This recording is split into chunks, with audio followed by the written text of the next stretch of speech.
അപ്പോൾ നമ്മുടെ കണ്ണൻകുട്ടിയും നന്ദക്കുട്ടിയൊക്കെ നല്ല ഉറക്കത്തിലാണ്. അപ്പോൾ തിരുച്ചെന്തൂർ രാവിലെ ഒന്ന് തൊഴാമെന്ന് വിചാരിച്ചിട്ട് ഞാനും ഏട്ടനും ചേച്ചിയൊക്കെ പുറപ്പെട്ടു. അപ്പോൾ കുട്ടികളെയൊക്കെ അമ്മേനെ ഏൽപ്പിച്ചിട്ട് ഞങ്ങളിത് റെഡി ആയിട്ട് പോവുകയാണേ. Hi guys, welcome to my channel. അപ്പോൾ ഞാനിതാ ചേച്ചി ഏട്ടൻ എല്ലാവരും പുറപ്പെട്ടു. പൂവുണ്ട് കയ്യിൽ, പക്ഷേ സ്ലൈഡില്ല. അപ്പോൾ അത് താഴെ പോയിട്ട് വാങ്ങിയിട്ട് വേണം വയ്ക്കാൻ. ഞങ്ങളിത് റെഡി ആയിട്ട് ഇതേ അമ്പലത്തിൽ പോവാണ്. കുട്ടികളൊക്കെ നല്ല ഉറക്കമാണ്. അപ്പം നൈറ്റ് എന്താ പറയുക 12 മണിയായിട്ടോ കിടക്കാൻ. അപ്പോൾ അതുകൊണ്ട് ഞങ്ങൾ കുട്ടികളെ ഒന്നും വിളിച്ചില്ല. ഞങ്ങൾ 3 പേര് മാത്രമാണ് കേട്ടോ പോണത്. അങ്ങനെ നമ്മൾ അവിടുത്തെ കാറ് പാർക്ക് ചെയ്തതിന് ശേഷമാണ് കേട്ടോ ഒരു ഓട്ടോ പിടിച്ച് പോകുന്നത്. അതായത് നമ്മൾ കാറ് ഒരു ഭാഗം വരെ പോകുള്ളൂ. അത് കഴിഞ്ഞതിന് ശേഷം നമുക്ക് ഓട്ടോയിൽ വേണം കേട്ടോ അമ്പലത്തേക്ക് പോകാനായിട്ട്.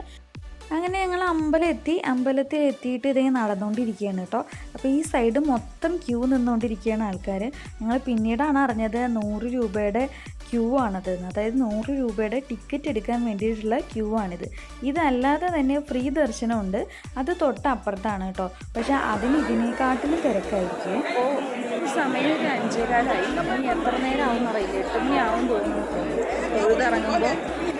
ഇപ്പോൾ ആ 100 റുപ്പീസിൻ്റെ ടിക്കറ്റിന് വേണ്ടിയിട്ട് ഞങ്ങളെല്ലാവരും കൂടിയിട്ട് ഇതേ പോകാമെന്ന്. വെക്കേഷൻ ആയതുകൊണ്ട് തന്നെ നല്ല തിരക്കുണ്ടായിരുന്നു കേട്ടോ. ഒരുപാട് പേര് കടലിൽ മുങ്ങിയിട്ട് അതേപടി വരുന്നുണ്ടായിരുന്നു. അതേപോലെ എന്താ പറയുക, കുറച്ച് പേരൊക്കെ സാധനങ്ങളൊക്കെ വെച്ചിട്ട് അവിടെ കിടന്നുറങ്ങുന്നവരും ഉണ്ടായിരുന്നു കേട്ടോ. അപ്പോൾ നമ്മുടെ അടുത്തൊക്കെ വന്ന് നിൽക്കുന്നവർ അങ്ങനെ കടലിൽ പോയി മുങ്ങിയിട്ട് അങ്ങനെ ഈറനോടുകൂടി വന്ന് നിൽക്കുന്നവരും ഉണ്ടായിരുന്നു കേട്ടോ. അപ്പോൾ നമ്മൾ ക്യൂ ഇപ്പം നീങ്ങുന്നില്ലല്ലോ എന്ന് പറഞ്ഞിട്ടുള്ള ആ ഒരു ടെൻഷൻ മാത്രമേ ഉണ്ടായിരുന്നുള്ളൂ. പിന്നെ കുട്ടികളെയൊക്കെ വിട്ടിട്ട് വന്നതിൽ ഒരു സന്തോഷം ഉണ്ടായിരുന്നു. ഇല്ലെങ്കിൽ ഈ തിരക്കിലൊക്കെ പെട്ട് കുട്ടികൾ എന്താവുമെന്ന് അറിയില്ല കേട്ടോ. പിന്നെ ആ തിരക്കിൻ്റെ ഇടയിൽ ഇതേ രാവിലെ തന്നെ നല്ല ഭംഗിയിലൊരു മയിൽ അവിടെ മേളിൽ നിൽക്കുന്നുണ്ടായിരുന്നു. എന്നിട്ടിപ്പോൾ സമയം 6 മണിയായിട്ടോ. എല്ലാവരും 10 രൂപയ്ക്ക് ഒരു വിഷറി വാങ്ങിയിട്ട് വീശി കുടിക്കാം. 10 രൂപ വിഷറി എല്ലാവരുടെ കയ്യിലുണ്ടാവും. 10 രൂപേൻ്റെ ഒരു വിഷറി കേട്ടോ. ഞങ്ങൾ പെട്ടുപോയി എന്ന് പറയാമല്ലോ. എന്താ പറയുക, നേരം വെളുത്തിട്ടും നമുക്ക് അമ്പലത്തിൽ കയറാനുള്ള ചാൻസ് കിട്ടിയില്ല കേട്ടോ. അപ്പോഴേക്കും ആന എഴുന്നള്ളത്തൊക്കെ ഉണ്ടായിരുന്നു. അപ്പോൾ കുട്ടി ആനയായിരുന്നു കേട്ടോ. അപ്പോൾ അതിങ്ങനെ പോകണ്ടായിരുന്നു, നല്ല രസമുണ്ടായിരുന്നു കേട്ടോ. പിന്നെ നമ്മളിത് അങ്ങനെ ഉള്ളിൽ കയറി തൊഴുത് പുറത്തിറങ്ങിയായി. അങ്ങനെ നമ്മൾ പ്രാർത്ഥിച്ചിറങ്ങി കേട്ടോ. ഇപ്പോൾ സമയം 8:45 കേട്ടോ. 8:45 വരെ അതിൻ്റെ ഉള്ളിൽ പെട്ടുപോയി. അപ്പോൾ കുട്ടികളെ കൊണ്ടുവരാത്തത് എത്രയോ നന്നായി എന്ന് പറയണത്. ഇപ്പോൾ കുട്ടികൾ റൂമിൽ കിടന്ന് ഉറങ്ങിണ്ടാവും. എന്തായാലും 4-4.5 മണിക്കൂറോളം നമ്മൾ ക്യൂവിൽ നിൽക്കേണ്ടി വന്നു. എന്തായാലും കുഴപ്പമില്ല, നല്ല ദർശനം കിട്ടി. ഇത് ഇത്രയും ക്യൂ ഉണ്ട് കേട്ടോ. ബാക്കിലുണ്ടോ, ഇനി തിരക്ക് ഒഴിഞ്ഞിട്ടില്ല, അത്രയധികം തിരക്കാണ് കേട്ടോ. അപ്പോൾ ഓക്കെ, ഇനി കടൽ കാണട്ടെ കേട്ടോ ഞങ്ങളെല്ലാവരും കൂടിയിട്ട്. അങ്ങനെ ഞങ്ങൾ 3 പേരും കൂടി കടൽ കാണാൻ വേണ്ടി പോവുകയാണ് കേട്ടോ. ഇത് ബാക്ക് സൈഡാണ് കേട്ടോ. കടൽ ഫുള്ളും നല്ല ഭംഗിയിലുണ്ടാവും കേട്ടോ. നമ്മൾ വീഡിയോസിലൊക്കെ കാണുമ്പോൾ നല്ല രസമാണ് കേട്ടോ കടൽ കാണാൻ. ഇപ്പോൾ നേരിട്ട് കാണുമ്പോൾ അതിലേറെ ഭംഗിയാണ് കേട്ടോ. തിരമാലകൾ ഇങ്ങനെ അടിക്കുന്നത് നല്ല രസം, നമുക്ക് കണ്ണെടുക്കാൻ തോന്നില്ല കേട്ടോ. പക്ഷേ വെയിലാണെങ്കിലും അതിലേറെ. അപ്പോൾ നമ്മൾ കുറച്ച് നേരം കടലൊക്കെ ഇങ്ങനെ കണ്ട് ആസ്വദിച്ചു. നല്ല ഭംഗിയുണ്ടായിരുന്നു കേട്ടോ. അപ്പോൾ ഇതിങ്ങനെ വീഡിയോ എടുത്ത് കൊണ്ടിരിക്കുമ്പോൾ നമുക്ക് അവിടെ നിന്ന് വരാനേ തോന്നില്ല, അത്രയും നല്ല ഭംഗിയാണ് കേട്ടോ.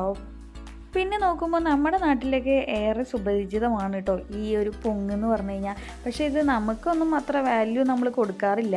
അതിൻ്റെ ഗുണങ്ങൾ അറിഞ്ഞാൽ തന്നെ നമ്മൾ അധികം കഴിക്കാനും പോകാറില്ല. 1-2 പീസ് കഴിച്ച് വിട്ട് കളയുന്ന ഒരു സാധനമാണ് ഈ പൊങ്ങ് കേട്ടോ. പക്ഷേ ഇത് തമിഴ്നാട്ടിൽ അത്രയും ഭംഗിയിൽ അത് വിൽക്കാൻ വെച്ചിരിക്കുന്നത് കണ്ടപ്പോൾ അത്ഭുതപ്പെട്ടു പോയി കേട്ടോ. പിന്നെ ഈ സൈഡ് നോക്കിക്കഴിഞ്ഞ് കഴിഞ്ഞാൽ കടലിൽ ഒരുപാട് പേര് കുളിക്കാൻ ഇറങ്ങിയിരിക്കുക കേട്ടോ. മൊട്ട വെയിലത്ത് ഇവരെങ്ങനെയാണ് ഈ വെള്ളത്തിൽ കിടന്ന് ആസ്വദിക്കുന്നതെന്ന് അറിയില്ല. അതേപോലെ തന്നെ ഭയങ്കര ഉപ്പ് എന്ന് പറഞ്ഞു കഴിഞ്ഞാൽ കടൽ വെള്ളം പിന്നെ ഉപ്പല്ലാതെ ഇരിക്കുമെന്ന് നിങ്ങൾ ചിന്തിക്കുന്നുണ്ടാവും. പക്ഷെ ഭയങ്കര ഉപ്പിൽ ഈ ചൂടത്ത് എങ്ങനെ ഈ വെള്ളത്തിൽ കളിക്കുന്നതെന്ന് ചിന്തിച്ച് പോകാതെ ആരും ഇരിക്കില്ല കേട്ടോ. പക്ഷെ ഇവരൊക്കെ അതിലേക്ക് കളിച്ച് ആസ്വദിച്ചുകൊണ്ടിരിക്കുകയാണ് കേട്ടോ.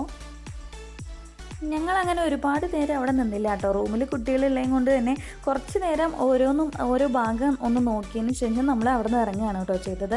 പിന്നെ നല്ല വിശപ്പും ഉണ്ടായിരുന്നു കേട്ടോ. അങ്ങനെ നമ്മളിത് ഫുഡ് കഴിക്കാൻ വേണ്ടി പോവാണ് കേട്ടോ. ഇത് അമ്പലത്തിൻ്റെ കുറച്ച് ഫ്രണ്ടിൽ തന്നെയാണ് കേട്ടോ ഈ ഒരു ഹോട്ടലുള്ളത്. മണി അയ്യർ ഹോട്ടൽ എന്നാണ് കേട്ടോ പറയുക. ഇത് ഏറ്റവും ഫേമസ് ആയ ഹോട്ടലാണ് ഈ തിരുച്ചെന്തൂരിൽ കേട്ടോ, അമ്പലത്തിൻ്റെ അടുത്തുള്ളതിൽ. അപ്പോൾ ഞങ്ങൾ ആദ്യം തന്നെ ഓരോ പൂരി പറഞ്ഞു, പൂരി മസാലയും കഴിച്ചു. അതിന് ശേഷം ദോശയാണ് പറഞ്ഞത്. അപ്പോൾ ദോശ തന്നെ വലിയൊരു റോസ്റ്റ് പോലെ ഉണ്ടായിരുന്നു കേട്ടോ. പിന്നെ ഓരോ വടയും പറഞ്ഞു കേട്ടോ. എന്താ പറയുക, ഇവിടുത്തെ ചട്നിയിലാണ് ഭയങ്കര ടേസ്റ്റ് കേട്ടോ. എന്താ പറയുക, മാങ്ങ അരച്ച കണക്കിനൊരു ചട്നി ഉണ്ടായിരുന്നു. പിന്നെ തേങ്ങാ ചട്നി, സാമ്പാർ, തക്കാളി ചട്നി, അങ്ങനെ എല്ലാ ചട്നികളും കൂട്ടി ഞങ്ങൾ ഫുഡൊക്കെ കഴിച്ച് പിന്നെ അവിടുന്ന് ഇറങ്ങി കേട്ടോ. അപ്പോൾ ഓട്ടോയിൽ തന്നെയാണ് പോകുന്നത്. ഓട്ടോയിൽ പോയി പിന്നെ കാർ പാർക്ക് ചെയ്ത ഭാഗത്തു നിന്ന് കാറ് വന്നു. പിന്നെ ഞങ്ങൾ അവിടുന്ന് റൂമിലേക്ക് പോവുകയാണ് ചെയ്തത്. അപ്പോൾ റൂമിലേക്ക് പോയി എല്ലാവരും ചേർന്ന് അവിടുന്ന് ബാഗൊക്കെ എടുത്ത് പോവുകയാണേ. നമ്മൾ ഇവിടുന്ന് പോവുക കേട്ടോ. ഈ നേരെ പോണത് കന്യാകുമാരിക്കാണേ. അപ്പോൾ നെക്സ്റ്റ് കന്യാകുമാരി. അങ്ങനെ ഞങ്ങൾ എല്ലാവരും കൂടി ഇതേ താഴത്തേക്ക് പോവുകയായി. എല്ലാവരും കാറിൽ വെയിറ്റ് ചെയ്യാണ് കേട്ടോ. അപ്പോൾ ഞങ്ങളിവിടെ ചെക്കൊക്കെ ചെയ്തതിന് ശേഷം ഞാനും ഏട്ടനും ചേച്ചിയും കൂടി ഇറങ്ങുകയായി കേട്ടോ. അപ്പോൾ ഇനി നമ്മൾ പോകുന്നത് കന്യാകുമാരിക്കാണ്. ഇവിടുന്ന് ഒരു 100 കിലോമീറ്റർ മാത്രമേ ഉള്ളൂ കേട്ടോ. അപ്പോൾ ഇനി തിരിച്ച് നമ്മൾ കന്യാകുമാരിക്ക് വരുന്നത് എപ്പോഴാണെന്നൊന്നും അറിയില്ല. അപ്പോൾ നമ്മൾ ഇപ്പം തന്നെ കന്യാകുമാരിക്ക് പോകാമല്ലോ എന്ന് വിചാരിച്ച് അങ്ങനെ പോവുകയാണ്.